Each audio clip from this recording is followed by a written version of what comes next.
So you were running a master, and so was Tim Degnan working for Ed Burke as the chairman of the finance committee. So you had dueling masters. How did it come to agreement? We finally, we hashed it out. I'd go down there and meet with them, back and forth, And in effect, I'll give you 2 sewer laborers for one. Right. That's what it would come down to. And who was the mayor's floor leader in the city council on this? Tim Evans. Tim Evans. Yeah, 4th Ward. So in the room when you were having those negotiations, who was in the room at that point? Oh, it would be staffers. Right. Dan Kabasiak, Cornelia Tewitt, who was married at the time to Pat Tewitt. You know who he is, Yeah, right? the lawyer. Right. So, and then it would be me and my deputies. Right.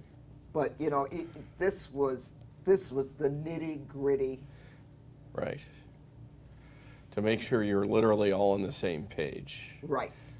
Because to Ed's credit, it was A, never personal, and B, he always understood the importance to the city of finally having a document that we could live with, that didn't have errors in it. Right.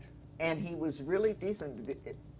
One of those versions, I made some sort of an error somewhere, me or staff or somebody, and we didn't realize we were out of balance. And, keeping that thing in balance is tough because you have so many funds. Sure. All those funds have to balance. And, they called me up. They didn't have to do that. They could, they could have let the error go. Dan called me up and said, Sharon, you're out of balance. You did X, and you need to fix that. Right. And they didn't do it publicly, because they could have done it in front of the entire, one of the many finance committee hearings we had. They could have done it in front of a whole bunch of people. It was an act of kindness. Right. I mean, it was just very decent. So then, after this difficult budget year, how did it play the other budget years? Because I remember you were only there New Year's Eve once. Yeah. Well, things finally calmed down, and then, of course, once you had the special elections, the redistricting Right. and special elections, and Mayor Washington had the majority, Tim Evans became finance chair. Right. So that, that budget was a piece of cake. Right. Well, actually, none of them were a piece of cake, because once he was in control, you still had, yeah, they were in the minority, but you still had the others. And we had our own guys who would do goofiness, because they came in saying, hey, we're in charge now. Right. So now they want all kind of the craziness. And there was no money. There was no money, But they want, this and that, and they want to do stuff that was clearly, it wasn't necessarily illegal, but it was clearly not in. And did the mayor have to intervene to calm this down and settle these Generally not. arguments? Generally not. It would just Generally work not. its way out. It would work its way out, yeah. So, were you budget director during the whole of the Washington yeah. administration after you were appointed? And then, what were your memories of hearing that he died? I was obviously, shocked and upset.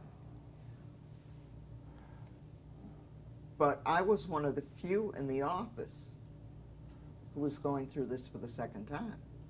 Because I was there when Daley died. Right. And nobody expected that. Right. And that was even more upsetting because, who remembers a mayor before Daley? Certainly I didn't. Right. I was old enough that there had been some, there had been mayors before Daley during my lifetime. Yeah, but when certainly- you were a child. But none that I remembered. I Right. mean, he was like the sun or the moon. Right, It right. was a constant. So, it was very upsetting. And even more upsetting was, at the time, they hadn't learned from Daley. And so there was no succession, no formal way to appoint or to get to a successor. Right. So you had the absolute craziness that went on. And the hardest thing I had to do was to keep my people, my budget staffers. And I was like, look, only the aldermen can vote on this thing. So no, you do not need to be down in the council chambers. You need to be here doing whatever we would normally do this time of year. Right, and just to, just a reminder for the record, there was a brief period when David Axelrod was David Orr. David Orr. Sorry, David Orr was the acting mayor. Right. And then very turbulent council meeting elected Eugene Sawyer. Right. And that meeting went on all night long into the early morning hours of the next day. I was at home in my bed because I knew I didn't have a vote. Right. And whoever came out of the deal, I was going to have to try and manage, the budget for whoever it was. And meanwhile, during the days, you were just trying to keep your crew from being distracted by all this. Right. Because you had your job to do. We had, I mean, the budget had to be managed, and the departments had to be kept in line. So now Eugene Sawyer is the mayor, and your job, what happened then? He became mayor, and I got appointed chief of staff, or what they now call chief of staff. The title, I think, in the code or in the whatever is chief administrative officer. So I became chief of staff, and my deputy became budget director. And who was your deputy? Thomas Elzey, E-L-Z-E-Y. Oh, Thomas Elzey. Yeah. So did Mayor Sawyer make this appointment immediately? That was It was maybe 2 or 3 months right. later. Yeah, but near the beginning. Right. Yeah. So now you're no longer directly managing budget. Right. You have your hands in just about everything. Yes. I'm not sure everyone. The worst job I ever had was Commissioner of Consumer Services. Right. That was the pits, because I didn't have any interest whatsoever that some citizen did not get her chicken gizzards. I could have cared less, And those were the kind of calls I would get, or, some fly-by-night, somebody ran off with the money that they were supposed to fix their garage. Well, did you have a contract? No. Well, what do you expect? You hand somebody $4,000 to fix your garage. Of course they're never going to show up again. What are you, stupid?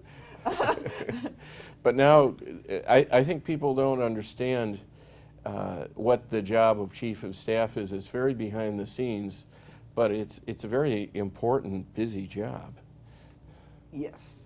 It was, it was, if you were lucky, it was a 60-hour work week. My secretary had a secretary. Right. Because you got scheduled from 7:30 in the morning till 6 at night, back-to-back meetings. And in between was 1,000 phone calls. But unlike at a budget director, you turn out the book, which leads to the appropriation ordinance. You manage the budget all year long. The auditors come in at the end of the year and they tell you, look, you broke even or you generated a surplus. You know, you have very clear benchmarks. Right. And you can point to what you did. You got the budget passed, it was in balance. You managed the departments and the hiring and whatnot. You ended a year in balance, right, or with a surplus. Chief of staff, you'd get to the end of a week and you'd say, what did I get done? And you know how they say you can't prove a negative? Right. That whole job is not proving a negative. It's what disasters have I prevented this week from one of these 42 department heads going out and doing something incredibly dumb, saying something incredibly dumb, not keeping an eye on their people who are out there doing God only knows what, right, that's going to turn up either on the 6 o'clock news or the 10 o'clock news or, God help us, all in the newspapers. That your whole life was mediating fights among the department heads, making sure people didn't hire, you know, some mass murderer to oversee children. Right, right. Now, let's go back again to Mayor Daley and consider that office, very important office. Did it operate the same or differently from the late Mayor Daley on through, now we're in the Sawyer administration? The chief of staff, well, they didn't have anything called the chief of staff. You had the chief administrative officer, who was Ken Sane. Under the late Mayor Daley. Under the late Mayor Daley, and then you had Tom Donovan, who was also an administrative assistant to the mayor, who was over patronage. They worked well because there was like a triumvirate of folks who had worked together by the time I got there in '73. The folks had been together a long time. Everybody clearly understood what Daley the Elder wanted, how it was to be done, and it was a fairly smoothly operating machine. So who was the third member of that triumvirate? Ken Sane, Ed Bedore, Tom Donovan. Ed Bedore and Tom Donovan. Okay. Yeah. And then you weren't involved in the Byrne administration. Lord knows. But we get to the Washington administration, and who was the chief of staff there? The first chief of staff was Bill Ware, who right, had been his, right-hand man in the Congress. Right. Bill Ware was a lawyer, brilliant guy, gone to the University of Chicago, and he was funny though. He bought into this whole notion that the Chicago city government was corrupt and everybody in it was corrupt, Right. So he was looking under every desk and chair for somebody taking money for something, But other than that, he was really smart and a really good guy. He died young. And then we had Ernie Bearfield. Well, we won't talk about